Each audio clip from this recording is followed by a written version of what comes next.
छोटा सा परिचय आपका देना चाहेंगे हम। प्रभु जी सन 2002 में कृष्ण भावनामृत संघ से जुड़े। प्रभु जी ने बीकॉम किया है। बम्बई स्टॉक एक्सचेंज में सर्वप्रथम ब्रोकर के रूप में प्रभु जी ने Motilal Oswal shares and securities private limited से के साथ कार्य किया। तत्पश्चात सन 2009 में प्रभु जी ने श्री श्री राधा गोपीनाथ मंदिर में पूर्ण रूप से अपनी सेवाएं देने के लिए समर्पित हो गए। सन 2010 में गोवर्धन इको विलेज से प्रभु जी ने कंस्ट्रक्शन सर्विसेज, वृंदावन फॉरेस्ट तथा डीटी विभाग की प्रबंधन सेवाएं संभाली। प्रभु जी भक्ति वेदांत विद्यापीठ जीईवी में वैदिक कोर्स जैसे भक्ति शास्त्री भक्ति वैभव के शिक्षक हैं। वर्तमान में प्रभु जी वसई, नाला सुपारा और विरार में भक्तों के मध्य, युवाओं के मध्य प्रचार कार्य कर रहे हैं। साथ ही प्रभु जी इस्कॉन निर्मल वसई का वह पवित्र स्थान जहां भगवान श्री चैतन्य महाप्रभु आए थे, वहां एक सुंदर केंद्र विकसित करने में प्रयासरत हैं। तो आइए लाभ उठाते हैं सत्संग का और श्रवण करते हैं श्रीमान हरि गोपाल प्रभु जी के श्रीमुख से। धन्यवाद। हरे कृष्णा। हरे कृष्ण। बहुत बहुत धन्यवाद प्रियंका माता जी। ओम नमो भगवते वासुदेवाय। ओम नमो भगवते वासुदेवाय। ओम नमो भगवते वासुदेवाय। नारायणं नमस्कृत्यं नरं चैव नरोत्तमं देवीं सरस्वतीं व्यासं ततो जयमुदीरये। नष्टप्रायेषु भद्रेषु नित्यं भागवत सेवया भगवतीरुत्तमश्लोके भक्तिर्भवति नैष्टिकी। कृष्णाय वासुदेवाय देवकी नन्दनाय च नन्दगोपकुमाराय गोविन्दाय नमो नमः। ॐ अज्ञानतिमिरन्धस्य ज्ञानाञ्जनशलाकया चक्षुरुन्मीलितं येन तस्मै श्रीगुरवे नमः। श्रीचैतन्यमनोभीष्टं स्थापितं येन भूतले स्वयं रूप कदा मह्यं ददाति स्वपदान्तिकं। वन्देऽहं श्रीगुरु श्रीयुतापदकमलं श्रीगुरून् वैष्णवांश श्रीरूपं साग्रजातां सहगणा रघुनाथान्वितं तं सजीवं साद्वैतं सावधूतं परिजनासहितं कृष्णचैतन्यदेवं श्रीराधा कृष्णपादा सहगणा ललिता श्रीविशाखान्वितांश। हे कृष्णा करुणा सिंधु दीनबंधो जगत्पते गोपेश गोपिकाकांत राधाकांत नमोस्तुते। तप्त कांचन गौरांगी राधे वृंदावनेश्वरी ऋषभानुसुते देवी प्रणमामि हरिप्रिये। वाञ्छाकल्पतरुभ्यश्च कृपा सिन्धुभ्य एव च पतितानां पावनेभ्यो वैष्णवेभ्यो नमो नमः। जय श्री कृष्ण चैतन्य प्रभु नित्यानंद श्री अद्वैत गदाधर श्रीवासदि गौर भक्त वृंद। हरे कृष्णा कृष्णा कृष्णा हरे हरे हरे राम राम राम हरे हरे। हरे कृष्णा। तो जब माताजी ने मुझे टॉपिक के बारे में पूछा था 1-1.5 महीने पहले, तभी गौर पूर्णिमा का फेस्टिवल सीजन चल रहा था और उस समय पर हम लोग सब चैतन्य महाप्रभु के ऊपर विचार कर रहे थे, चैतन्य चरितामृत पढ़ रहे थे, महाप्रभु के जो सुंदर भजन है उसको गाते थे। तो मैंने सोचा कि चलो महाप्रभु के ऊपर मेडिटेशन चल रहा है अभी, तो इसी टॉपिक को हम लोग लेते हैं, क्योंकि वास्तव में हम सब में जो भी हम सब लोग हैं इस संसार में, हम लोग, आपका तो पता नहीं, लेकिन मैं तो कभी सोचा नहीं था कि कभी जीवन में ऐसा एक मोड़ आएगा जहां पर इस भक्ति के रास्ते को अपनाएंगे। किसी ने भी प्लानिंग नहीं किया था, मैंने तो कभी प्लानिंग नहीं किया था। हाँ, बॉम्बे में पढ़कर बड़ा होना और अलग एक कल्चर, तो कभी सोचा नहीं था कि ऐसा जीवन में एक टर्न आएगा जहां पर एक नॉर्मल लाइफ अपना जो चल रहा था, जो हम सबको नॉर्मल लगता था, लेकिन गीता भागवत पढ़ने के बाद, भक्तों का संग करने के बाद पता चला कि जो हम नॉर्मल लाइफ सोचते थे, वास्तव में वो एबनॉर्मल लाइफ था। तो उस लाइफ से एक भक्तों का संग मिला और एक टर्न होकर फिर हम लोग इस भक्ति के रास्ते पर आ जाते हैं, और धीरे धीरे धीरे स्टेप बाय स्टेप आगे जाते जाते जाते जाते इतना आगे जाते कि उसके बाद एक और टर्न मेरे जीवन में आया जो कभी सोचा नहीं था, कि ब्रह्मचर्य आश्रम में ज्वाइन करूंगा, मंदिर में रहना, सवेरे 3:30-4 बजे उठना, क्योंकि घर पे तो 7-8-9 बजे 10 बजे, हाँ, संडे सैटरडे अगर हॉलीडे है तो फिर तो 9-10 के पहले उठने का आदत नहीं था। लेकिन कैसे एक के बाद एक के बाद एक टर्न जो मैंने कभी सोचा नहीं, और आप में से भी कुछ लोग होंगे जिनको यह अनुभव होगा कि हमने कभी सोचा नहीं। अगर हम पीछे मुड़कर देखेंगे, हाँ, जितने भी साल आपको हुए भक्ति में, फिर कभी कभी हम सोचते हैं ये सब कैसे हुआ। हमने तो कभी सोचा नहीं था कि हम भक्ति करेंगे, और जैसा बोलते हैं ना, ये भौतिक जगत में भक्ति करना, it is like swimming against the current. जैसे नदी के तट में या समुन्द्र में हम जाते हैं, तो हमेशा जो पानी है, हाँ, वो एक और लहरें बह रही है, और उसके विपरीत जाकर अगर हम लोग स्विमिंग करने का प्रयास करते हैं तो ये बहुत कठिन होता है।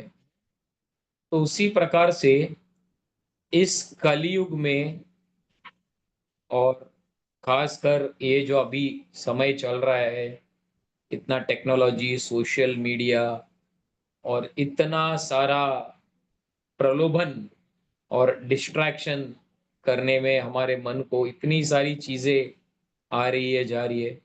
ऐसे एक समय में, हाँ, 21वीं सदी में हम भक्ति करने का प्रयास कर रहे हैं, जहां पर पूरा दुनिया जो है वो एक दिशा में बढ़ रहा है आगे, और हम लोग जो है उसके विपरीत।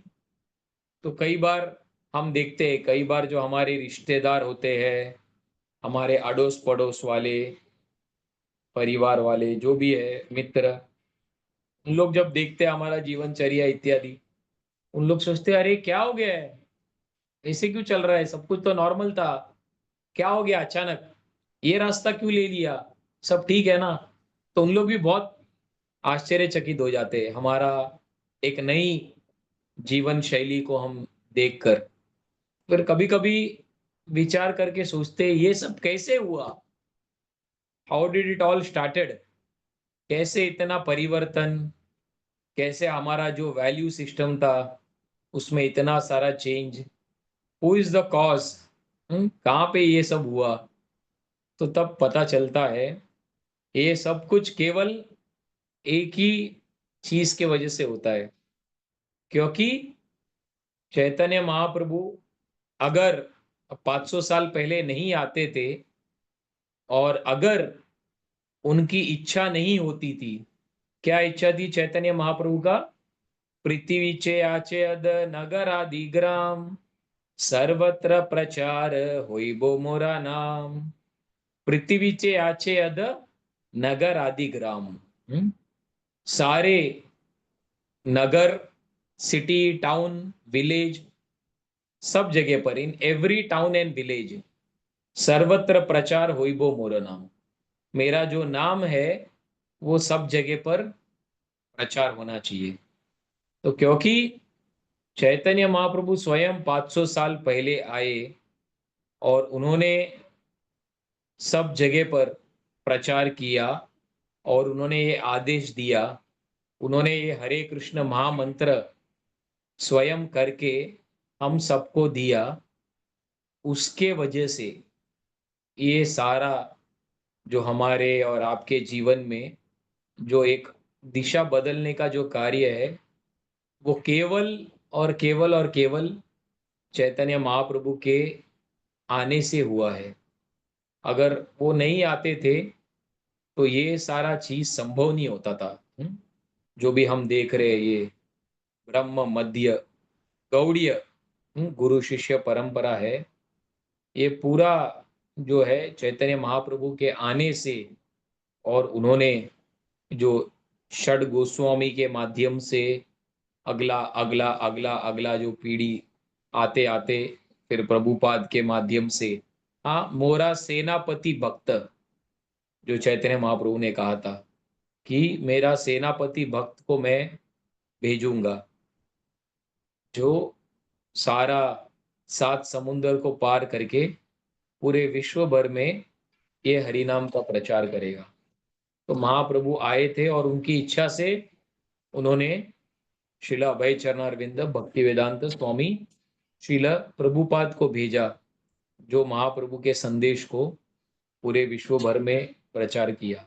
तो इसीलिए सारा श्रेय जाता है भी चैतन्य महाप्रभु को, और विशेष रूप से उनकी जो दया है, उनका जो कृपा है, ये अतुलनीय है, इनकम्पेरेबल। भगवान अलग अलग अवतारों में आते हैं, कृष्ण है, राम है, वराह है, कूर्म है, अलग अलग अवतारों के बारे में हम देखते हैं। तो सारे अवतार आते हैं और हमारे ऊपर कृपा प्रदान करते हैं। जैसे उदाहरण के लिए अगर हम देखेंगे, हम सब एक भिखारी की तरह है, गरीब लोग है, हम भीख मांग रहे। तो कोई एक धनी व्यक्ति आता है और हमें 10 रुपए, हम जब भीख मांगते हैं तो 10 रुपए हमें देता है, तो हम बहुत प्रसन्न हो जाते हैं, हम बोलते हैं धन्यवाद, हाँ सेठ जी आप महान हो, आपने 10 रुपए का दान दिया है। फिर कोई दूसरे व्यक्ति आते हैं अगले दिन, वो हमें 50 रुपया, तो हम बोलते हैं अरे पिछले दिन एक सेठ जी ने आकर 10 रुपया दिया, इतने महान थे, इसने 5 गुना ज्यादा 50 रुपया इन्होंने मेरे झोली में डाला, ये तो और भी महान है पिछले सेठ जी से भी। फिर तीसरे दिन और कोई सेठ जी आते, वो 100 रुपया डालते हैं, तो और हम प्रसन्न हो जाते हैं, अरे ये 2 दिन से ये तीसरे दिन के जो सेठ है ये 100 रुपया डाले। फिर चौथे दिन कोई आकर 500 रुपया डालता है, 5वें दिन कोई अगर 5,000 रुपया डालेगा। और अगर छठवें दिन अगर कोई आता है और व्यक्ति कोई अपना एटीएम कार्ड जिसमें अनगिनत पैसा है कोड के साथ, या कोई ब्लैंक चेक हमें देकर जाएगा, तो हम क्या कहेंगे, अरे बाप रे, ये तो शायद मुझे हार्ट अटैक आ जाएगा कि इधर ही मैं मर जाऊंगा। हाँ, कई बार होता है ना कि जो हम सोचते नहीं, अचानक कुछ बहुत ज्यादा कुछ धन आ गया या कुछ आ गया, तो खुशी में भी कभी कभी ऐसा झटका लगेगा कि व्यक्ति को हार्ट अटैक आ सकता है। हाँ, कई बार हम बहुत साल पहले वो टीवी में आता था, अभी भी आता होगा शायद, पता नहीं, लेकिन मैं तो 20 साल पहले वो कौन बनेगा करोड़पति करके, हाँ, उसमें जो व्यक्ति करोड़पति बन गया था वो, हाँ, उसको लिए आसान नहीं था, क्योंकि वो 10, 20, 30, 40 हजार कमाने वाला, देखने वाला पैसा, अचानक 1 करोड़ रुपया उसके सामने आया तो उसको ऐसा रह नहीं गया उसके लिए। हाँ, बाप रे, इतना पैसा। हाँ, तो कई बार कुछ चीज जरूरत से ज्यादा भी आ जाएगा तो उसमें भी एक स्ट्रेस पॉजिटिव स्ट्रेस की वजह से भी हार्ट अटैक आकर व्यक्ति प्राण छोड़ सकता है। तो कहने का तात्पर्य है कि हम सब वो गरीब व्यक्ति की तरह है, और भगवान के अलग अलग जो सारे अवतार है वो उस धनी व्यक्ति की तरह। तो एक अवतार आते हैं, चाहे हम राम ले ले, तो वो आकर हमें कृपा देते हैं। चलो 10 रुपए तक का कृपा, जस्ट उदाहरण के लिए। सारे अवतार हमारे उदाहरण के हमारे उद्धार करने के लिए, हमारा दुख की अवस्था देखकर वो इस भौतिक जगत में आते हैं।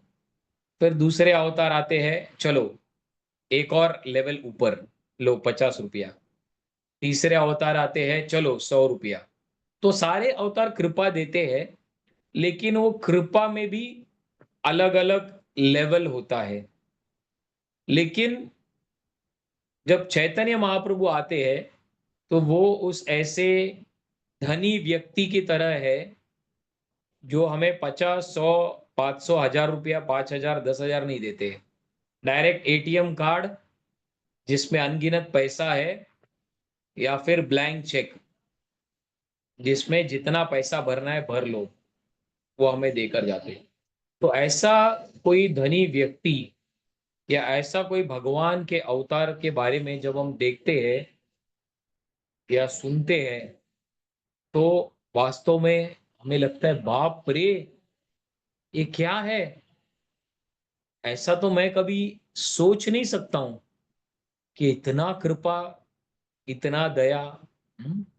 तो इसीलिए बार बार हमारे शास्त्र में बताया है, श्री कृष्ण चैतन्य दया करह विचार, विचार करीते चित्ते पाबे चमत्कार। श्री कृष्ण चैतन्य दया करह विचार। भगवान चैतन्य महाप्रभु के दया के बारे में थोड़ा विचार कीजिए। हाँ, अगर आप अपने आप को बुद्धिमान समझते हो, तो आपकी जो बुद्धि है, आपका जो तर्क है, उसको आप श्री कृष्ण चैतन्य दया, चैतन्य महाप्रभु का जो दया है, उसको थोड़ा विचार कीजिए आप। विचार करीते चित्ते पाबे चमत्कार। अगर आप थोड़ा भी विचार करेंगे चैतन्य महाप्रभु के दया के बारे में, तो आपका जो हृदय है वो चमत्कार से आनंदमय या नाच उठेगा। क्योंकि कितना भी हम ये महाप्रभु का कृपा को समझने का प्रयास करेंगे, कभी भी हम उसको पूरी तरीके से समझ नहीं पाएंगे। ऐसा करके बार बार आचार्य हमें बताते हैं। जैसे कोई सागर, जो विशाल सागर है, उसके गहराई को और उसकी चौड़ाई को नापना बहुत मुश्किल है। उसी प्रकार से भगवान कृष्ण के अलग अलग अवतारों में से ये जो विशेष अवतार है, श्री चैतन्य महाप्रभु और श्री नित्यानंद प्रभु, इनकी दया और कृपा का कोई भी सीमा नहीं है। उसको हम कभी भी नाप नहीं सकते हैं। इसीलिए कई बार बताया जाता है कि अगर किसी को ये मनुष्य जन्म मिला है और वो अगर चैतन्य महाप्रभु और नित्यानंद प्रभु के बारे में सुनता नहीं है, तो व्यक्ति क्या करता है, अपना मनुष्य जीवन को पूरी तरीके से गवा देता है। तो कृष्णदास कविराज गोस्वामी एक सुंदर श्लोक में इस सिद्धांत का वर्णन करते हैं। वो कहते हैं, पाइया मनुष्य जन्म ये न शुने गौर गुण, हे ना जन्मे तारा व्यर्थ हईला। पाइया अमृत धुनी पिए विष गर्ता पानी, जनमिया सेके ने नाही मैला। तो कविराज गोस्वामी बोलते, पाइया मनुष्य जन्म ये ना शुने गौर गुण। अगर किसी ने मनुष्य जन्म प्राप्त किया है, जो अपने आप में बहुत ही दुर्लभ या सुदुर्लभ शास्त्र हमें बताता है, पाइया मनुष्य जन्म ये ना सुने गौर गुण। अगर हम नियमित रूप से चैतन्य महाप्रभु की लीलाओं के बारे में अगर हम रेगुलरली श्रवण नहीं करते हैं, हे ना जन्म तारा व्यर्थ हैला, उसका जन्म क्या हो रहा है? वेस्ट। इस human life is getting wasted. पाइया अमृत धुनी, पिए विष गर्ता पानी। तो बोल रहे कि अमृत धुनी मतलब क्या है? वो ऐसा एक अमृत का रूपी जो नदी है, अर्थात भक्ति का। पाइया अमृत धुनी, पिए विष गर्ता पानी। विष गर्ता पानी मतलब जो इंद्र तृप्ति रूपी जो भौतिक सुख है, उसको अमृत दिया जा रहा है भक्ति का, लेकिन उसको छोड़कर वो भौतिक इंद्रिय तृप्ति भौतिक आनंद के पीछे भाग रहा है। जन्म में से केने नाही महिला। तो कविराज गोस्वामी बहुत कठोर शब्द इस्तेमाल कर रहे। वो बोल रहे इससे तो अच्छा ये होता था कि जन्म से पहले ही वो बहुत पहले मर जाता था, वो ज्यादा अच्छा होता था। तो हम देखते हैं किस प्रकार से चैतन्य महाप्रभु का जन्म क्योंकि इतना विशेष है, इसीलिए बार बार हमें हमारे जो आचार्य है वो हमें बार बार प्रेरणा दे रहे हैं और बार बार हमें याद दिला रहे हैं कि कृपया करके रेगुलरली जो है चैतन्य महाप्रभु के बारे में सुनिए, बार बार सुनिए, बार बार सुनिए। इसीलिए हम देखते हैं कि चैतन्य महाप्रभु के जीवन के बारे में विशेष रूप से तीन जो हमारे गौड़ीय आचार्य है उन्होंने लिखा है। हाँ, बायोग्राफी के बारे में अगर हम देखेंगे तो सबसे पहले श्रील लोचन दास ठाकुर ने चैतन्य मंगल करके एक किताब लिखा है महाप्रभु के बारे में। फिर श्रील वृंदावन दास ठाकुर, इन्होंने श्रील चैतन्य भागवत। वृंदावन दास ठाकुर कौन थे? स्वयं जो श्रील व्यासदेव थे वो 500 साल पहले श्रील वृंदावन दास ठाकुर के रूप में इस भौतिक जगत में आए। तो श्रील वृंदावन दास ठाकुर ने चैतन्य भागवत 500 साल पहले लिखा। और फिर तीसरे जो लेखक है वो है श्रील कृष्णदास कविराज गोस्वामी, जिन्होंने श्री चैतन्य चरितामृत लिखा। तो मुख्य रूप से ये तीन जो लेखक है इन्होंने चैतन्य महाप्रभु के बारे में विस्तारित रूप से वर्णन किया। तो एक बार श्रीमान अमोघ लीला प्रभु, अगर आपने नाम सुना होगा, बहुत काफी फेमस है, हमारे दिल्ली के जो ब्रह्मचारी है अमोघ लीला प्रभु, उन्होंने एक बार परम पूज्य जयपताका स्वामी महाराज से प्रश्न पूछा था, महाराज, how can I develop love and attraction for Chaitanya Mahaprabhu? तो कैसे मैं चैतन्य महाप्रभु के प्रति मेरा आकर्षण निर्माण करूं?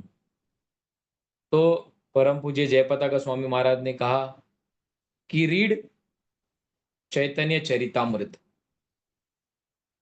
At least 108 times. बोले चैतन्य चरितामृत पढ़ो 108 बार। फिर अमोघ लीला प्रभु ने महाराज को पूछा, महाराज हैव यू रेड इट? उन्होंने बोला लॉन्ग टाइम बैक, बहुत पहले। तो हम देखते हैं, हाँ, महाराज सन्यासी, 21 साल की उम्र में सन्यास लिया, जीबीसी, इतने सारा प्रचार, इतने सारे शिष्य, 50,000 80,000, इतने सारा चीज। लेकिन वो शिला प्रभुपाद ने एक बार कहा कि his holiness Jayapataka Swami Maharaj is an eternal associate of Lord Chaitanya Mahaprabhu. तो परम पूज्य जयपताका महाराज कौन है? वो चैतन्य महाप्रभु के पार्षद में से एक है। तो ऐसे हम देख रहे कि किस प्रकार से महाप्रभु कि जो लीला है, गौर लीला आज भी चल रही है, जो 500 साल पहले इन्होंने शुरू किया और अपने भक्तों के माध्यम से, हाँ, महाप्रभु आ रहे हैं और हम सबको, इसलिए हम देख रहे परम पूज्य जयपताका महाराज जो अमेरिका में जिसका जन्म हुआ, उनको बंगाल में भेजा और बंगाली सीखा उन्होंने, और बंगाली सीखकर वो बंगाली में प्रवचन देकर कितने सारे लोगों को प्रेरणा दे रहे हैं। ऐसा उनका स्वस्थ है, हम सोच भी नहीं सकते। 2008 में उनको इतना ब्रेन स्ट्रोक आया था, लेकिन ब्रेन स्ट्रोक आने के बावजूद शरीर पूरी तरीके से टूट गया है, लेकिन सब जगह पर जाकर उनका विशेष उनको आनंद आता है गौर लीला बताने के लिए। हाँ, तो कई बार हम जब परम पूज्य राधानाथ महाराज के साथ जब कार्तिक यात्रा मायापुर जाते हैं, हाँ, अभी पिछले बार भी हम लोग गए थे, तभी हमने देखा किस प्रकार से जयपताका महाराज इतना स्वास्थ्य ठीक नहीं है फिर भी आकर स्टेज में गौर लीला, हाँ, चैतन्य महाप्रभु के लीला के बारे में आकर हम सबको बताते हैं और प्रेरणा देते हैं। तो इसीलिए बहुत जरूरी है कि हम जो गौड़ीय वैष्णव है, हमें चैतन्य महाप्रभु का लीलाओं के बारे में चैतन्य चरितामृत और चैतन्य भागवत से श्रवण करना है। तो चैतन्य भागवत जो वृंदावन दास ठाकुर ने लिखा, उसमें विशेष रूप से वृंदावन दास ठाकुर ने चैतन्य महाप्रभु का जो बाल्य लीला है, चाइल्डहुड पास टाइम्स, उसके बारे में वर्णन किया।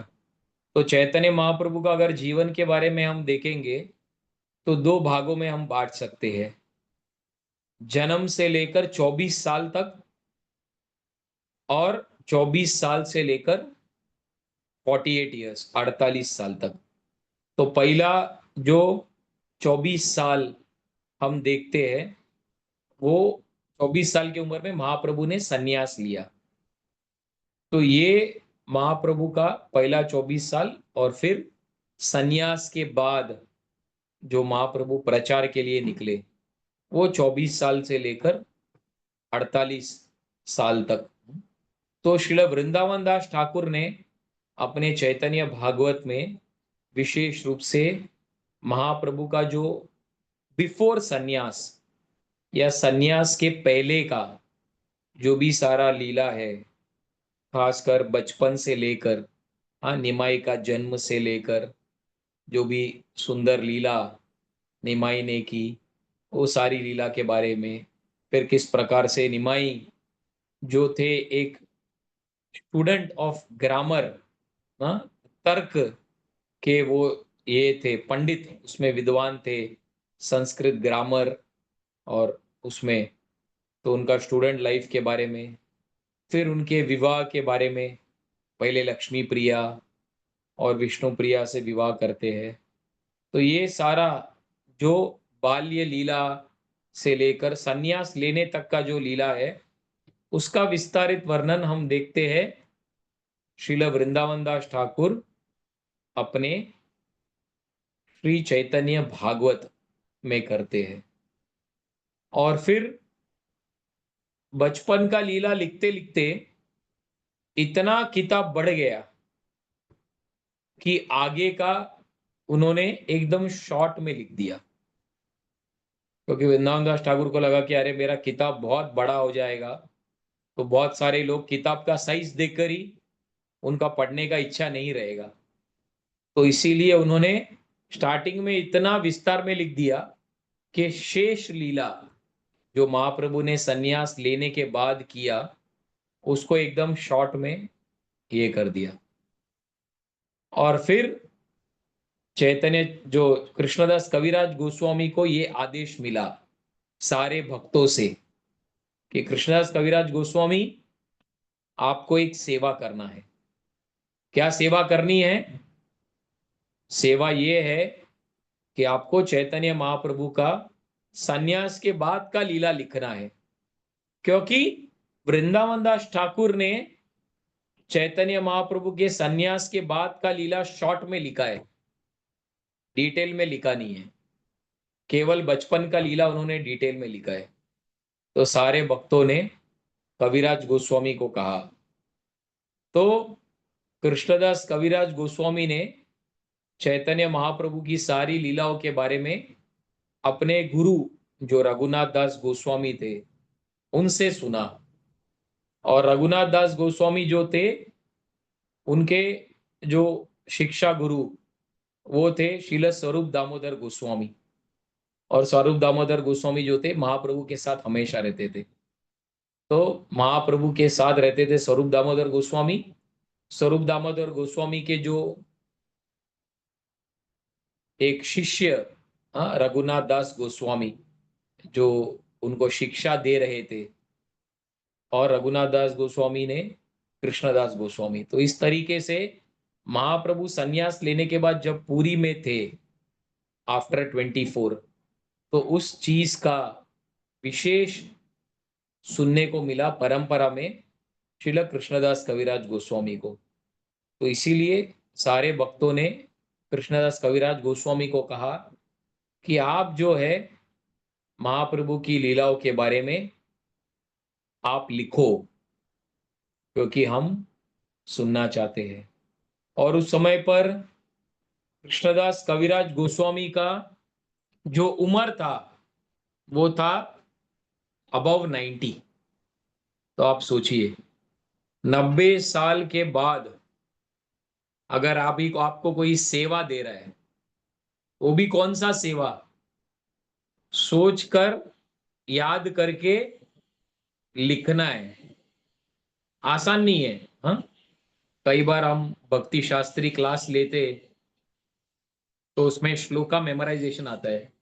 तो कई भक्त लोग बोलते हैं, अरे प्रभु जी अभी हमारा उम्र 40-50 हो गया है, अभी हमारा जो स्मृति शक्ति या मेमोरी पावर उतना अच्छा नहीं है, कैसे हम श्लोका याद करें, कैसे भक्ति शास्त्री लिखे, कैसे भक्ति वैभव का एग्जाम लिखे, कई भक्त लोग बोलते हैं। तो सोचिए ये 40-50-60 साल की उम्र की बात है, लेकिन कविराज गोस्वामी का उम्र जब उनको ये आज्ञा मिली थी that was more than 90 years. 90 साल से भी अधिक उनका उम्र था, और उस उम्र में वो लिख रहे। इसलिए कविराज गोस्वामी बोलते हैं, आमी वृद्ध जरा तू लिखी ते का पय कर, मन किच्छु स्मरणे न होय, न देखिए नयने न सुनिए श्रवणे, तबु लिखे ये बड़ा विस्मय। कविराज गोस्वामी बोलते हैं, आमी वृद्ध, मैं बहुत बूढ़ा हो गया, आमी वृद्ध जरा तू लिखिते कापय कर, मैं बूढ़ा हो गया, मेरे को बहुत सारा बीमारी भी है, और मैं जब लिखता हूं कापय कर, मेरा हाथ जो है ऐसा कांप रहा है। आमी वृद्ध जरा तू लिखिते कापय कर, मन किच्छु स्मरण न होए, मन में कुछ स्मरण नहीं हो रहा है। न देखिए नए नए, एक तो बूढ़ा व्यक्ति हूं, कुछ दिख नहीं रहा है, हाथ कांप रहे। न सुनिए श्रवणे, मुझे कुछ सुनाई नहीं दिख रहा है। तबु लिखी ये बड़ा विस्मय, फिर भी मैं लिख रहा हूं, यही बहुत बड़ा विशेष बात है। तो क्यों कविराज गोस्वामी लिख रहे हैं चैतन्य महाप्रभु के बारे में, किसके लिए लिख रहे हैं? हम सबके लिए वो लिख रहे हैं। क्योंकि अगर कृष्णदास कविराज गोस्वामी नहीं लिखते थे तो हम सब लोगों को ये सौभाग्य प्राप्त नहीं होता था कि हमें चैतन्य महाप्रभु की लीलाओं के बारे में पता चले। The world would have been bereft of the nectar of Lord Chaitanya Mahaprabhu. तो सोचिए ये इतना बड़ा एक ट्रेजर। श्रील भक्ति सिद्धांत सरस्वती ठाकुर कहते थे, the whole world will learn Bengali one day, पूरा दुनिया जो है एक दिन बंगाली सीखेगा केवल चैतन्य चरितामृत पढ़ने के लिए। और भक्ति सिद्धांत सर ठाकुर बोलते थे कि दुनिया में सारे लाइब्रेरी का सारा किताब अगर जल भी जाएगा तो भी दुनिया में कोई नुकसान नहीं होने वाला है, अगर एक किताब रहेगा तो, वो है श्रील चैतन्य चरितामृत। तो हम देखते हैं भक्तों के जीवन में ये चैतन्य चरितामृत जो है बहुत ही विशेष है। जो कृष्णदास कविराज गोस्वामी जो है, उन्होंने वैष्णवों की आज्ञा को अपने सर के ऊपर लेकर उन्होंने ये चैतन्य चरितामृत लिखा है, जिसके वजह से आज हमें ये सौभाग्य सौभाग्य प्राप्त हो रहा है महाप्रभु के बारे में जानने के लिए। तो इसीलिए हम देखते हैं, हम देखेंगे अभी कुछ समय के लिए कि क्या कविराज गोस्वामी हमें चैतन्य महाप्रभु के बारे में क्या बता रहे हैं चैतन्य चरितामृत में।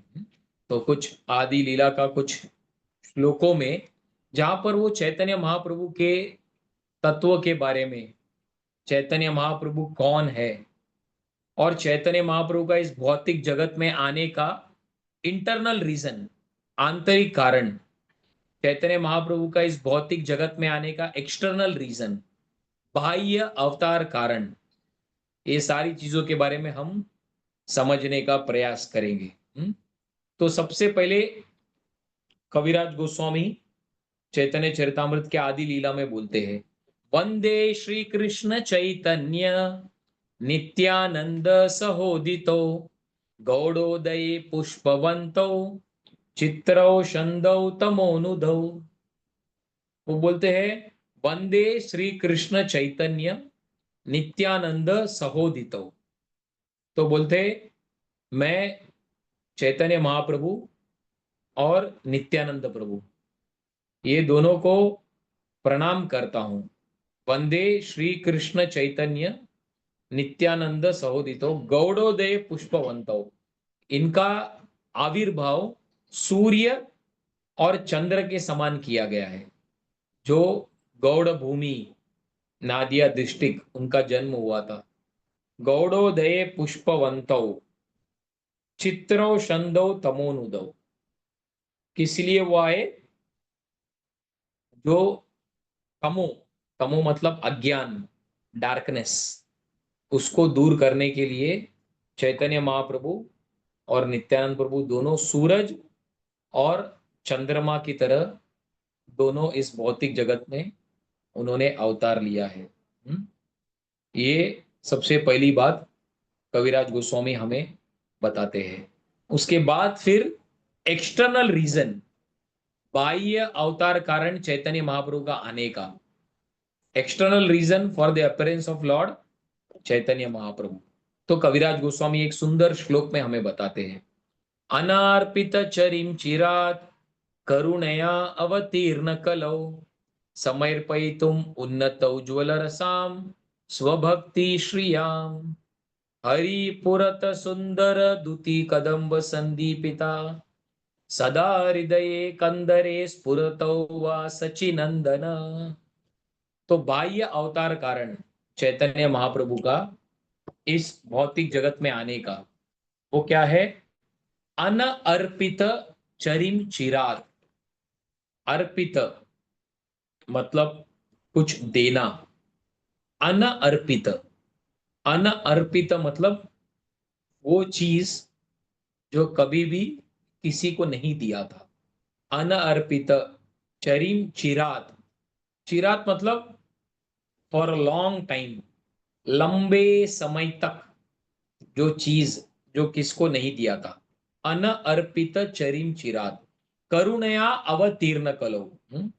करुणा के वजह से उन्होंने ये चीज दिया है जो किसी भी अवतार ने पहले कभी नहीं दिया। जो हमने चर्चा किया एक भिखारी और धनी व्यक्ति के उदाहरण से, यहां पर भी उसी चीज के बारे में बता रहे हैं। अनअर्पित चरिम चिरात करुणया अवतीर्ण कलो समर्पयितुम उन्नत उज्ज्वल रसाम। ऐसा कौन सा चीज है जो लंबे समय तक किसी अवतार ने नहीं दिया? वो है उन्नत उज्ज्वल रसाम। उन्नत उज्ज्वल रसाम मतलब जो वृंदावन वृंदावन का जो भक्ति है, ब्रज भक्ति, वो अपने आप में ही बहुत गोपनीय विषय है। वेद में कहीं पर भी व्रज भक्ति का उल्लेख खुले और से नहीं किया गया है। और उस व्रज भक्ति में भी अलग अलग फ्लेवर है। जैसा आइसक्रीम का अलग अलग फ्लेवर आता है, वेनिला, स्ट्रॉबेरी और अलग अलग चॉकलेट, तो उसी प्रकार से व्रज भक्ति में भी अलग अलग फ्लेवर है। उसमें उन्नत उज्ज्वल रसाम ये महाप्रभु ने दिया है। वो कौन सा है? जो ब्रज की जो गोपियां है, जो माधुर्य रस में जो कृष्ण से निस्वार्थ भावना में प्रेम करती है, जो कृष्ण के लिए अपना सब कुछ त्यागने के लिए तैयार है, अपना घर, अपना पति, अपने बच्चे, परिवार, सब कुछ वो दांव पे लगाना जिसको कहते हैं, केवल कृष्ण को पाने के लिए, कृष्ण को संतुष्ट करने के लिए। तो इसीलिए बताते हैं, ये संसार में अगर निस्वार्थ प्रेम या निस्वार्थ भक्ति का कोई ज्वलंत अगर कोई उदाहरण है, तो वो हम देखते हैं केवल ब्रज गोपियां। ये एक बहुत ज्वलंत उदाहरण है कृष्ण भक्ति या कृष्ण प्रेम को दर्शित करने के लिए। तो उससे ऊंचा और किसी का प्रेम नहीं है। इसीलिए कृष्ण स्वयं कहते हैं, हाँ, हम अगर कृष्ण के बारे में देखेंगे, एक और कृष्ण गीता में कहते हैं, ये यथा माम प्रपद्यन्ते ताम तथैव भजाम्यहम्। अर्थात जितने लोग जो भावना से मेरी ओर आएंगे, मैं उनको उतना हद तक मैं आदान प्रदान करूंगा।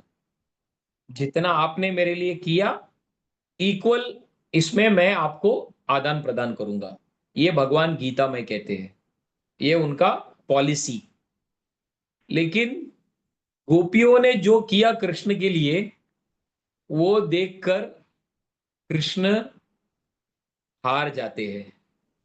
इसीलिए 10वें स्कंद में भागवत में कृष्ण कहते हैं, न पारये हम निरवध्य संयुजा स्वसाधु कृत्या विबुधायुषापिय या मा भजम दुर्गरगेह शिंकलम संवृच्य यच्चापि प्रतियंतु साधुना। तो भगवान कृष्ण एक और गीता में कहे कि आई विल रेसिप्रोकेट। लेकिन जब गोपियों ने जो प्रेम दिखाया कृष्ण के साथ, कृष्ण क्या कहते हैं? न पारये हम। न पारये मतलब आई एम इटरनली इंडेप्टेड। मैं रेसिप्रोकेट नहीं कर सकता हूं। क्यों? क्योंकि जो आपने मेरे लिए किया है, उसके तुलना में if I have to reciprocate, मैं हार गया। जो गीता में प्रिंसिपल मैंने बताया था, as you surrender I will reciprocate accordingly. जितना तुम मेरी ओर भक्ति करोगे, मेरी ओर चलकर आओगे, उतना मैं भी आपके साथ करूंगा। लेकिन कृष्ण गोपियों को क्या बोल रहे हैं? Sorry, I accept defeat. इतना लेवल तक जो आपने किया है मेरे लिए, I can't imagine that I can ever repay. तो कृष्णा बोलते हैं, आई कैन नेवर रीपे। ये जो कर्ज है, ये मैं हमेशा, I will be a debtor. अर्थात मैं हमेशा, जैसा कोई उधार लेता है तो कैसा बोलते हैं ना, मैं उधार आपका कभी भी चुका नहीं सकता हूं। Eternally debtor. जितना भी लोन मैं फेरने का प्रयास करूं, फिर भी टोटल अमाउंट मैं चुका नहीं सकता हूं। तो उसी प्रकार से भगवान गोपियों का जो प्रेम है, उसके सामने भगवान बोल रहे, न पा रहे हम। निरवध्य संयुजा स्वसाधु कृत्य विबुधायुषापिय, even if I try to repay the loan, जो आपने जो ये प्रेम का धन जो आपने मुझे दिया है, और जो गीता में मैंने कहा आई will reciprocate equally, but Brahma का लंबा आयु तक अगर मैं उसको कर्ज चुकाने का प्रयास करूंगा तो भी it is not possible, it is not going to be possible. स्वसाधु कृत्य विबुधायुषापिय या माँ भजम दुर्गर गेह श्रृंखलम, आपने मेरे लिए सब कुछ छोड़ दिया। अपने घर को, अपने बच्चों को, अपने पति को, अपने रिश्तेदारों को, सब कुछ छोड़कर आप मेरे पास आ गए, तो आई एम इटरनली इंडेटेड। तो भगवान स्वयं अपना जो वचन था वो पूरा नहीं कर पाते हैं। हाँ, वो बोलते हैं सॉरी, मैं नहीं पूरा कर पाऊंगा। तो अर्थात कहने का ये तात्पर्य है कि जब हम ये चैतन्य महाप्रभु का बाह्य अवतार कारण का श्लोक चर्चा कर रहे हैं, उन्नत उज्ज्वल रसाम, अर्थात जो ब्रज की गोपियां जो माधुर्य रस में भगवान कृष्ण से प्रेम करती है, वो जो प्रेम का जो स्तर है वो सबसे ऊंचा है और सबसे गोपनीय विषय है। जैसा मैंने कहा, वेदों में भी ब्रज भक्ति का जो विषय है वो छुपा हुआ है। उस ब्रज भक्ति में भी अलग अलग लेवल है, शांत रस, दास्य रस, साख्य रस, वात्सल्य रस और माधुर्य रस।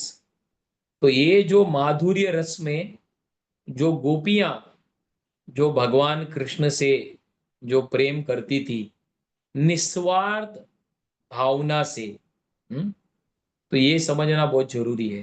क्योंकि कई बार जब गोपियों का और कृष्ण का प्रेम के बारे में जब चर्चा होती है तो कई बार उसको गलत समझते हैं। इस भौतिक जगत का एक स्त्री और पुरुष के प्रति जो आकर्षण है कुछ उस तरीके से वो समझते हैं, लेकिन नहीं, भौतिक जगत का जो है वो एक लोखंड की तरह है, और ये जो प्रेम है this is like solid gold. दोनों मेटल है, गोल्ड और लोखंड बोथ आर मेटल्स, लेकिन बहुत अंतर है। तो उसी प्रकार से बताते हैं कि गोपियों का जो प्रेम कृष्ण के प्रति वो इस संसार में सबसे ऊंचा चीज है, ऊंचा सत्य। इस संसार में सब कुछ माया है, एवरीथिंग इज इल्यूजरी, लेकिन कोई एक चीज सत्य है, ट्रुथ, वो यही है कि हम कृष्ण और दोनों के बीच में जो प्रेम का संबंध, हम आत्मा है, कृष्ण परमात्मा है या भगवान है, और आत्मा और परमात्मा या भगवान के बीच में प्रेम का संबंध हमेशा हमेशा के लिए है। तो ये संसार में केवल तीन ही सत्य चीज है, या तीन ही चीज सच्चाई है। We are soul, Krishna is God, and there is a loving relationship between soul and Krishna. ये तीन चीज को छोड़कर बाकी सब कुछ ये संसार में जो भी हम देख रहे, एवरीथिंग इज इल्यूजरी, सब कुछ माया है। हम्म? समय के चलते चलते सब कुछ चला जाएगा। कुछ रहने नहीं वाला है, केवल ये तीन चीज जो है वो कभी भी जाएगा नहीं, क्योंकि ये इटरनल है, क्योंकि ये शाश्वत है, हमेशा केवल यही चीज रहेगा। तो ये जो विशेष चीज है, जो सब जगह से ये छुपा हुआ चीज था, सीक्रेट चीज था ये, इसको चैतन्य महाप्रभु आकर हम सबको देने के लिए आए हैं। तो इसीलिए ये बहुत ही विशेष चीज है कि ब्रज भक्ति जो है वो छुपा हुआ था, और उसमें भी ये जो गोपियों का जो प्रेम था ये तो और भी छुपा हुआ था, लेकिन इसको चैतन्य महाप्रभु आकर हम सबको देने के लिए आए हैं। तो इसीलिए अन अर्पित चरिम चिरात करुणया अवतीर्ण कलौ समर्पयितुम उन्नत उज्ज्वल रसम। जो हम लोग, जो कविराज गोस्वामी हमें चैतन्य महाप्रभु का बाह्य अवतार कारण बता रहे, उसका हम लोग चर्चा कर रहे हैं। अन अर्पित चरिम चिरात, जो सबसे, जो कभी भी पहले दिया नहीं था, अन अर्पित चिरात, लंबे समय के लिए। तो ये भी एक चर्चा करने का वस्तु है। लंबा समय, लंबा समय मतलब कितना लंबा? हम्म? अगर कोई बोलता है कि चैतन्य महाप्रभु का अवतार स्पेशल क्यों है, तो जैसे श्लोक में बताया, चिरात, चिरात मतलब after a very long time. Chaitanya Mahaprabhu जो है काफी लंबे समय के बाद इस भौतिक जगत में आते हैं। तो जब काफी लंबे समय के बाद इस भौतिक जगत में आते हैं, तो उस समय पर सबसे ऊंचा चीज सबसे नीचे लोगों को वो देकर जाते हैं, क्योंकि लंबे समय के बाद आते हैं, इसीलिए highest is given to the lowest. तो लंबा समय मतलब क्या है? तो कविराज गोस्वामी बताते हैं, ब्रह्मा जी का जो एक दिन है उसमें 1000 चतुर्युग। तो हम जो अभी रह रहे कलयुग, वो 4,32,000 साल का है, वो है कलयुग। और फिर उसको अगर इंटू 2 करेंगे तो 8,64,000 साल का, उसको बोलते हैं सतयुग, त्रेतायुग, द्वापर युग। तो द्वापर युग मतलब कलयुग से डबल, 8,64,000 ईयर्स। फिर त्रेता युग, त्रेता युग मतलब कलयुग को 3 से जोड़ना पड़ेगा, अराउंड 12,72,000 साल के आसपास आता है। और फिर सतयुग, कलयुग को 4 से आप मल्टीप्लाई करेंगे, 4,32,000 इंटू 4, वो क्या है? सतयुग, जो 17,28,000 साल के पास आता है। तो ये सबको अगर हम ऐड करेंगे टोटल, तो हमें फिगर मिलेगा 43,43,20,000 साल। तो इसको बताते हैं एक युगा साइकिल, सतयुग प्लस त्रेता युग प्लस द्वापर युग प्लस कलयुग। तो एक सर्कल कंप्लीट हो गया। कितने साल का? 43,20,000 ईयर्स, वो है एक युगा साइकिल। तो बताते हैं कि ऐसा जब 1000 युगा साइकिल, एक 43,20,000 years plus 2 plus 3 plus 4 plus 5, ऐसा जब 1000 टाइम्स जब होता है, तब एक बार उसमें चैतन्य महाप्रभु आते हैं। तो इससे हम समझ सकते हैं, तो ब्रह्मा जी के एक दिन में 1000 ऐसा चतुर्युग आता है। उस 1000 चतुर्युग में केवल एक बार भगवान श्री चैतन्य महाप्रभु आते हैं। तो हम अंदाजा भी नहीं लगा सकते, क्योंकि इतना लंबे समय का जो गणित है, हाँ, वही बहुत कम लोगों को समझ में आ सकता है।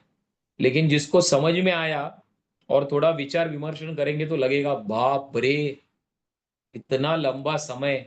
एक कलयुग ही समझना मेरे लिए बहुत मुश्किल है, उसमें से अभी एक पूरा 4 युग का टोटल और भी बड़ा नंबर है, उसमें 1000, बाप रे बहुत बड़ा नंबर है।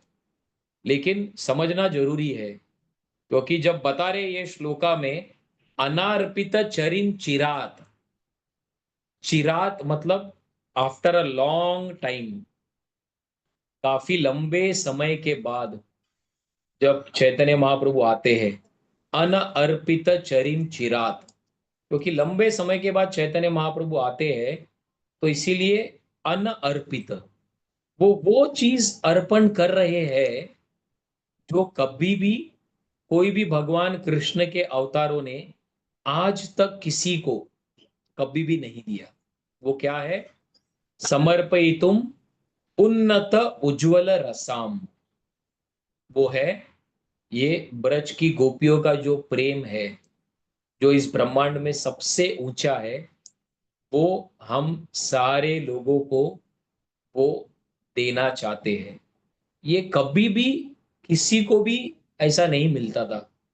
सोचिए, हाईएस्ट, जो ये दुनिया का सबसे हाईएस्ट चीज है, वो लोएस्ट लोगों को दिया जा रहा है। पिछले युगों में लोग हमसे काफी ऊंचे लेवल के थे, धर्म के चारों पैरों को पालन करते थे, लेकिन उनको भी कभी भी हाईएस्ट नहीं मिला। उनको अधिक से अधिक वैकुंठ तक की प्राप्ति हुई, वो भी वेरी रेयरली, मुक्ति या मैक्सिमम वैकुंठ। सोचिए, हमसे ऊपर के स्तर के लोग हैं, जो हमसे काफी शुद्ध जीवन जिया, जो हमसे काफी उन्होंने ज्यादा यज्ञ, दान, तपस्या सब कुछ हमसे ज्यादा किया, लेकिन फिर भी उनको ज्यादा से ज्यादा वैकुंठ की प्राप्ति हुई। उसके तुलना में हम कलयुग के बद्ध जीव, जो बहुत ही नीचे के स्तर पर है, जो हम उतना तक तपस्या, यज्ञ, दान कुछ करते ही नहीं है, इतना सारा पाप करते हैं, लेकिन हम लोगों को एकदम ऊंचा चीज, तो फर्क समझना चाहिए। सतयुग, त्रेता युग, द्वापर युग में हमसे लोग काफी ऊंचा धर्म, धार्मिक कार्य और भक्ति किया, लेकिन उनको वो चीज नहीं मिला। और हम लोग जो नीचे के लेवल के हैं, हम लोगों को उनसे भी ऊपर कैसे समझ सकते हैं? हाँ, कोई लॉजिक ही नहीं है। अगर उदाहरण के लिए देखेंगे, जो व्यक्ति ने आईआईटी बॉम्बे या आईआईटी दिल्ली, टॉप इंस्टीट्यूट से, उसके बाद आईआईएम अहमदाबाद एमबीए भी किया, इंजीनियरिंग भी किया, वो व्यक्ति को कोई छोटे मोटे कंपनी में एक जनरल मैनेजर का पोस्ट मिला है, और कोई व्यक्ति चौथी फेल है और उसको एप्पल या कोई बड़े कंपनी में सीईओ का पोस्ट मिला, तो ये सुनकर आपको कैसे लगेगा? अरे, दिस इज नॉनसेंस, ये तो कोई सेंस ही नहीं है। जो आईआईटी और आईआईएम से पास हुआ, उसको एक छोटा मोटा नॉर्मल कंपनी में जनरल मैनेजर का पोस्ट मिला, और जो चौथी फेल है, उसको एप्पल कंपनी में सीईओ का पोस्ट मिला। तो ये कोई कंपैरिजन ही नहीं है। हुँ? तो कुछ ऐसे ही बाकी के युग भी युग के लोग सोचते हैं। अरे, इन लोग कलयुग के लोग, जैसा हम देखेंगे कोई, अरे चौथी फेल और इतना ऊंचा लेवल आपको मिल रहा है, और हम लोग पिछले युग के लोग, we are so highly qualified आपके तुलना में, लेकिन हम लोग को मोक्ष, वैकुंठ तक मिला। आप लोग हम लोग के पीछे रहकर इतने आगे निकल गए। ये बाकी के युग के लोग सोचते हैं। तो ये सब क्यों हो रहा है?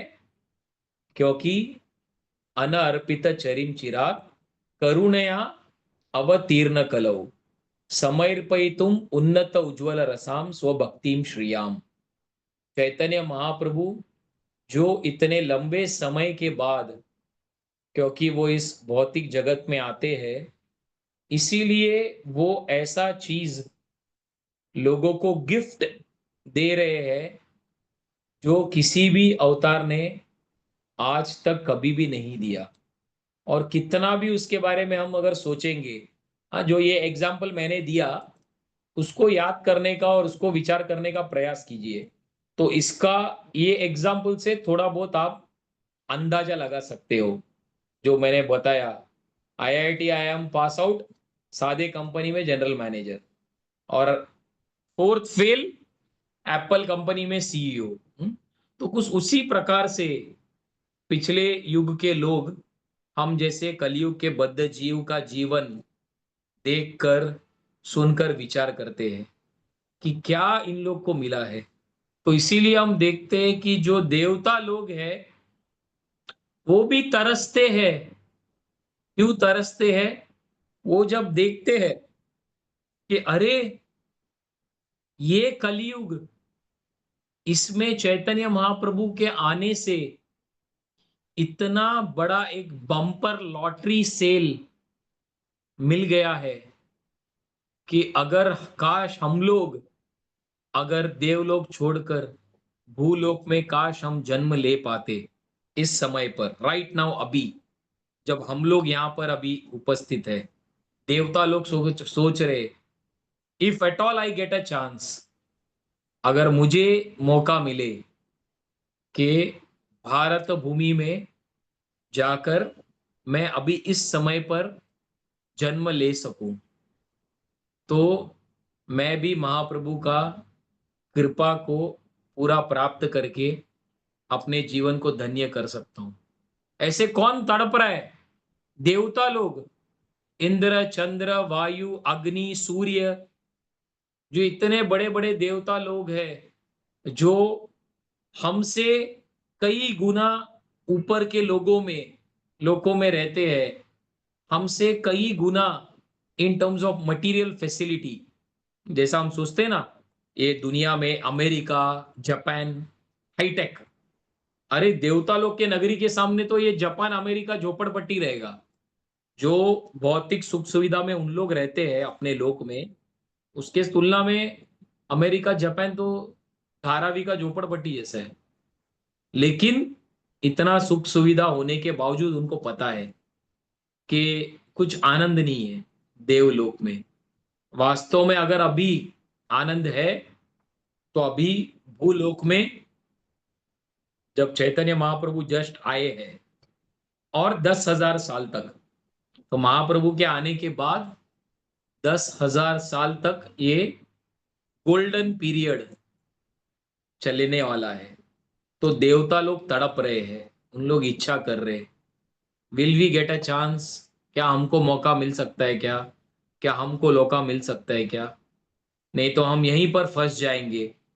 हमको भी ये बम्पर लॉटरी का फायदा उठाना है, जो ये भूलोक के वासी जो समझ रहे हैं वो उठा पा रहे, और जो नहीं समझ रहे वो नहीं उठा पा रहे। तो हमें समझना है कि ये जो विशेष कृपा चैतन्य महाप्रभु के आने से हमें प्राप्त हुआ है, ये बहुत ही रेयर है। इसको हमें पूरा स्वीकार करने का प्रयास करना चाहिए। तो इसीलिए हम देख रहे हैं कि ये जो श्लोक है, इसमें एक्सटर्नल रीजन, बाह्य अवतार कारण चैतन्य महाप्रभु का सबसे पहले कविराज गोस्वामी हमें बताते हैं, और फिर और दो श्लोक हम चर्चा करेंगे आज ना, समाप्त करने के पहले एक 10 मिनट तक हम लोग चर्चा करेंगे। और दो महत्वपूर्ण श्लोक जो चैतन्य महाप्रभु के बारे में बताते हैं, वो एक है कि महाप्रभु गौर तत्व के बारे में, महाप्रभु क्यों इस भौतिक जगत में आए थे, उसके बारे में एक श्लोक आगे बताते हैं।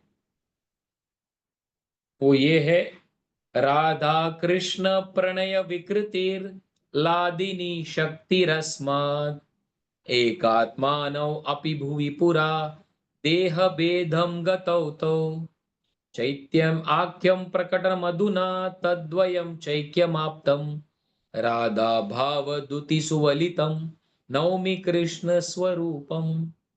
तो यहां पर बता रहे, राधा कृष्ण प्रणय विकृतिर लादिनी शक्ति रस्मात, राधा और कृष्ण, इनका जो प्रेम का जो संबंध है, ये अंतरंग शक्ति के स्तर से ये चल रहा है।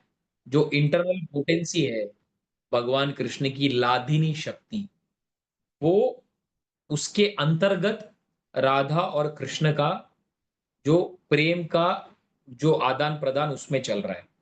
एकात मानव अपि भुवि पुरा, तो बता रहे, हालांकि राधा और कृष्ण दोनों एक है, लेकिन वो एक बन गए दो। एक कृष्ण जो अकेले थे, वो दो में विस्तारित होते हैं, राधा और कृष्ण के रूप में। क्यों? क्योंकि प्रेम का आनंद आस्वादन करने के लिए। अकेले कोई भी आनंद ले नहीं सकता है। हाँ, तो इसीलिए एक व्यक्ति अकेला रहता है, वो दो बन जाता है। हाँ, बोलता है अरे अकेला जीवन बहुत रूखा सूखा है, चलो विवाह कर लेते हैं। और फिर विवाह के बाद और परिवार विस्तारित होता है। क्यों? और आनंद आना चाहिए, हम दो हमारे दो, ऐसा करके। तो अर्थात अकेला कोई भी आनंद नहीं ले सकता है। तो इसका ओरिजिन है एकात्मानव अपि भुवि पुरा। भगवान कृष्ण जो एक थे, वो दो में विस्तारित होते हैं, राधा और कृष्ण में। चैतन्याख्यम प्रकटम अधुना तद्वयम चैक्यम आप्तम। ये दो जो है, राधा और कृष्ण, वो फिर से एक हो गए। जो एक कृष्ण थे, पहले दो में विस्तारित हुए लीला का आस्वादन करने के लिए, वही दो फिर से एक में परिवर्तन हो गए। वो है श्री चैतन्य महाप्रभु के रूप में। राधा भाव दुति सुवलितम नवमी कृष्ण स्वरूपम। तो मैं उस चैतन्य महाप्रभु को प्रणाम करता हूं, राधा भाव, जिन्होंने राधा रानी का भाव को स्वीकार किया, और राधा रानी का जो दुति, दुति मतलब उनका जो कॉम्प्लेक्शन, राधा रानी का मूड और राधा रानी का जो कॉम्प्लेक्शन, कलर, अंग कांति, ये दोनों को उन्होंने स्वीकार किया, उनको मैं प्रणाम करता हूं। तो ये गौर तत्व के बारे में, कौन है चैतन्य महाप्रभु? तो एक कृष्ण थे, वो पहले दो बन गए, राधा और कृष्ण, और वही दो फिर से कंबाइन होकर एक बन जाते हैं। वो है चैतन्य महाप्रभु के रूप में। और फिर जो आखिरी श्लोक आज हम देखेंगे, वो है तीन अंतरंग कारण। तो सबसे हमने पहला बाह्य अवतार कारण देखा महाप्रभु के आने का, फिर सेकंड हमने देखा गौर तत्व के बारे में, और तीसरा हम देखेंगे the internal reason for the appearance of Lord Chaitanya Mahaprabhu. तो ये भी सुंदर श्लोक के माध्यम से कविराज गोस्वामी बताते हैं। श्री राधाय प्रणय महिमा कीदृशो वान एव स्वाद्यो येनाद्भुत मधुरिमा कीदृशो वा मदीया सौख्यम चास्य मदनुभवता कीदृशं वेति लोभात् तद्भावाड्य समजनि सचि गर्भ सिंधौ हरिंदौ। तो श्री राधाय प्रणय महिमा कीदृशो वान एव। तो भगवान कृष्ण ये समझना चाहते थे क्या? राधा रानी का प्रेम का महिमा के बारे में। तो ये सबसे पहला कारण बताया है, अंतरंग कारण चैतन्य महाप्रभु के आने का, क्योंकि कृष्ण जानना चाहते थे कि राधा रानी का प्रेम के महिमा के बारे में। दूसरा, स्वाद्यो येनाद्भुत मधुरिमा कीदृशो वा मदीया। कृष्ण ये जानना चाहते थे कि उनके अंदर ऐसा महान गुण क्या है जो राधा रानी इतना आस्वादन कर रही है। और तीसरा, सौख्यम चास्य मत अनुभवता कीदृशम वेति लोभात। राधा रानी जब मेरी सेवा करती है, उनको क्या आनंद की अनुभव होता है। तो ये तीन चीज कृष्ण समझ नहीं पाए। जो कृष्ण जो सब कुछ जानते हैं, ऐसा कोई भी बात नहीं है संसार में जो कृष्ण से छुप सकती है। हम अपने इस समय पर 6:27 में हम बैठकर क्या सोच रहे, किसी को पता चले या ना चले, लेकिन कृष्ण को सब चीज पता है। सर्व कारण कारण, जो कृष्ण जो सब कुछ जानते हैं, लेकिन ये चीज के बारे में वो नहीं समझ पाए। वो क्या था? ये तीन चीज। सबसे पहला, राधा रानी का जो प्रेम है उसकी महानता को नहीं समझ पाए। दूसरा, जो सुंदर गुण है कृष्ण के अंदर जो राधा रानी आस्वादन कर रही है वो क्या है, और तीसरा वो आनंद का क्या अनुभव कर रही है, वो कैसा आनंद का अनुभव कर रही है अपने अंदर। तो ये तीन चीज के बारे में कृष्ण को जानने का इच्छा वो बढ़ते गया, बढ़ते गया, बढ़ते गया। तो इसीलिए स्वयं कृष्ण बोले, जब तक स्वयं मैं राधा रानी का भाव लेकर नहीं आऊंगा, ये तीन चीज के बारे में मैं थियोरेटिकली समझ नहीं पाऊंगा। प्रैक्टिकली मुझे आकर ही अनुभव करना पड़ेगा। तो इसीलिए तद्भावाड्य समझनी सची गर्भ सिंधो हरिंदो। तो वो भगवान जो है सची माता के गर्भ से, जिस प्रकार चंद्रमा जो है सागर से निकल कर आता है, उसी प्रकार ये चैतन्य महाप्रभु सची माता के गर्भ से निकल कर आते हैं। तो इस प्रकार हम देखते हैं किस प्रकार से चैतन्य महाप्रभु का जो आविर्भाव है, appearance of Lord Chaitanya Mahaprabhu, जो है बहुत ही विशेष है हम सब भक्तों के लिए। तो इसीलिए अगर हम डायरेक्ट राधा और कृष्ण तक पहुंचने का प्रयास करेंगे तो बहुत ही कठिन है। डायरेक्ट हमें एंट्रेंस एक्सेप्टेंस मिलेगा ही नहीं। लेकिन वही राधा और कृष्ण को अगर हम महाप्रभु के माध्यम से अगर हम अप्रोच करने का प्रयास करें, जैसा कोई प्राइम मिनिस्टर है, सेक्रेटरी के माध्यम से जाते तो आसान होता है, डायरेक्ट जाएंगे बहुत मुश्किल है अपॉइंटमेंट मिलना। तो उसी प्रकार से अगर राधा और कृष्ण को हम डायरेक्ट प्राप्त करना चाहेंगे, बहुत बहुत बहुत कठिन है। लेकिन वही राधा कृष्ण को अगर महाप्रभु के माध्यम से अगर हम प्राप्त करने का प्रयास करेंगे तो वो बहुत ही आसान हो जाएगा। तो इसीलिए हमारा ये प्रयत्न होना चाहिए कि जितना हो सके हम चैतन्य महाप्रभु के बारे में सुनने का प्रयास करें, समझने का प्रयास करें, विचार करने का प्रयास करें, आपस में चर्चा करने का प्रयास करें और उनसे प्रार्थना करने का प्रयास करें। इसलिए प्रभुपाद ने सब जगह पर जाकर गौर निताई का जो विग्रह है, सब जगह पर प्रभुपाद जी ने जाकर इंस्टॉल किया। तो प्रभुपाद बोले कि सबके घर पे गौर निताई डीटीज जाने दो। राधा कृष्ण को इंस्टॉल करेंगे तो उनकी सेवा में अपराध लग सकता है। लेकिन गौर नेता इतने दयालु है कि कोई मांस मच्छी खाने वाला व्यक्ति भी है, उनके घर पे भी अगर महाप्रभु चले जाएंगे तो भी वो अपराध नहीं लेते हैं। धीरे धीरे उस घर में रहकर वो घर का लोगों का जीवन, उनका हृदय को पूरा परिवर्तन कर देंगे। तो इसीलिए प्रभुपाद बोलते थे इवन मीट ईटर्स के घर पे we should make Gaur Nitai, हाँ, लाइक अ डॉल जैसा एक we should distribute the deities. Meat eaters के घर पे भी जाएंगे तो धीरे धीरे उनके रहने से ही पूरा घर बदल जाएगा।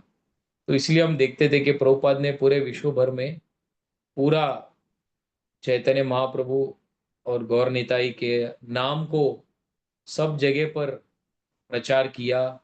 उनका जो विग्रह था वो कितने सारे मंदिरों में उन्होंने उसका प्राण प्रतिष्ठा प्रभुपाद जी ने किया।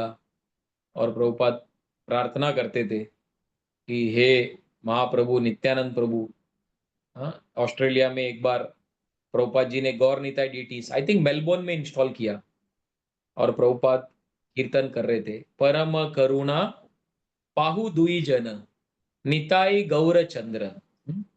ऐसा बोलते बोलते प्रभुपाद को इतना भाव विभोर हो गए, उनके आंख से रोना आ गया। क्योंकि वो सोच रहे थे, सोचिए ये ऑस्ट्रेलिया पूरा मांस मच्छी खाने वाले लोग हैं जिनको कोई वैदिक संस्कृति का कुछ पता ही नहीं है। ऐसे ऑस्ट्रेलिया जैसे जगह पर गौर निताई यहाँ पर आ गए हैं। हाँ, तो प्रभुपाद ये जब सोच रहे थे कि ये क्या कृपा है कि ऐसे ऐसे देश में गौर निताई आ रहे हैं और इन सब लोगों को सेवा करने का अवसर दे रहे। तो प्रभुपाद ये सोच कर ही परम करुणा पाहु दुई जन निताई गौर चंद्र सब अवतार सारा शिरोमणि केवल आनंद कांड। सारे अवतारों में सार शिरोमणि, सारे अवतारों के सार है केवल आनंद कांड। बजो बजो भाई चैतन्य निताई सुदृढ़ विश्वास कोरी। विश्वास के साथ महाप्रभु और नित्यानंद प्रभु का भजन करो। विषय छाड़िया शेर से मझिया मुखे बोलो हरि हरि। केवल मुंह से हरि हरि बोलकर इनका भजन करना है। देखो ओरे भाई त्रिभुवने नाई ए मोन दयाल दाता। ये तीनों लोक में ऐसा दयाल कोई भी नहीं है। पशु पाकी जूरे पाशन बिजरे सुनी जार गुण गाथा। जब पक्षी पशु जब सुनते हैं तो वो भी रो पड़ते हैं। और पत्थर पिघल जाता है जब महाप्रभु के कृपा के बारे में सुनते हैं तो। और फिर बोलते हैं कि पशु पाकी जुरे पाशना बजारे सुनियार सुन गाता। फिर लास्ट में बताते अपना कर्म भुंजाए समन कहो ये लोचन दास। हाँ, लेकिन इतना सब होने के बावजूद भी मुझे उनसे आकर्षण नहीं हो रहा है। अपना कर्म भुंजाए शमन। तो ऐसे प्रभुपाद जब ये परम करुणा, जब ये भजन उन्होंने गाया तो वो रोने लगे थे ऑस्ट्रेलिया में, क्योंकि बहुत ही विशेष कृपा, राधा और कृष्ण को प्राप्त करने का जो शॉर्टकट रास्ता है वो चैतन्य महाप्रभु से बहुत आसानी से हमें मिलता है। इसलिए प्रभुपाद जी ने बताया हरे कृष्ण जप करने के पहले जब हम श्री कृष्ण चैतन्य प्रभु नित्यानंद श्री अद्वैत गदाधर श्रीवास आदि गौर भक्त वृंद, जब इस मंत्र का जप करते हैं तभी जारा जो अपराध है वो पूरा अपराध जो है वो क्लियर हो जाता है। तो इसके लिए तो हमारा समय हो गया है, कहने के लिए तो बहुत कुछ है, लेकिन अभी मेरा और एक दूसरा क्लास अभी शुरू होने वाला है, तो इसके लिए थोड़ा मुझे अभी यहाँ पे रुकना पड़ेगा।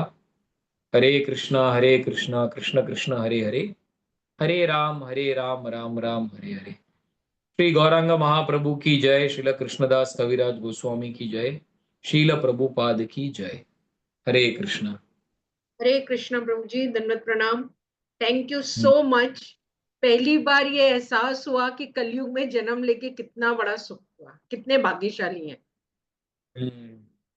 और वो भी महाप्रभु जी के जस्ट 532 इयर्स ही हुए हैं अभी उनको गए हुए।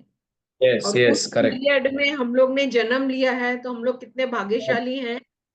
पर दुख की सही है। बात यह है कि हम उसको इनकैश नहीं करते हैं, हम उसका वैल्यू नहीं समझते हैं।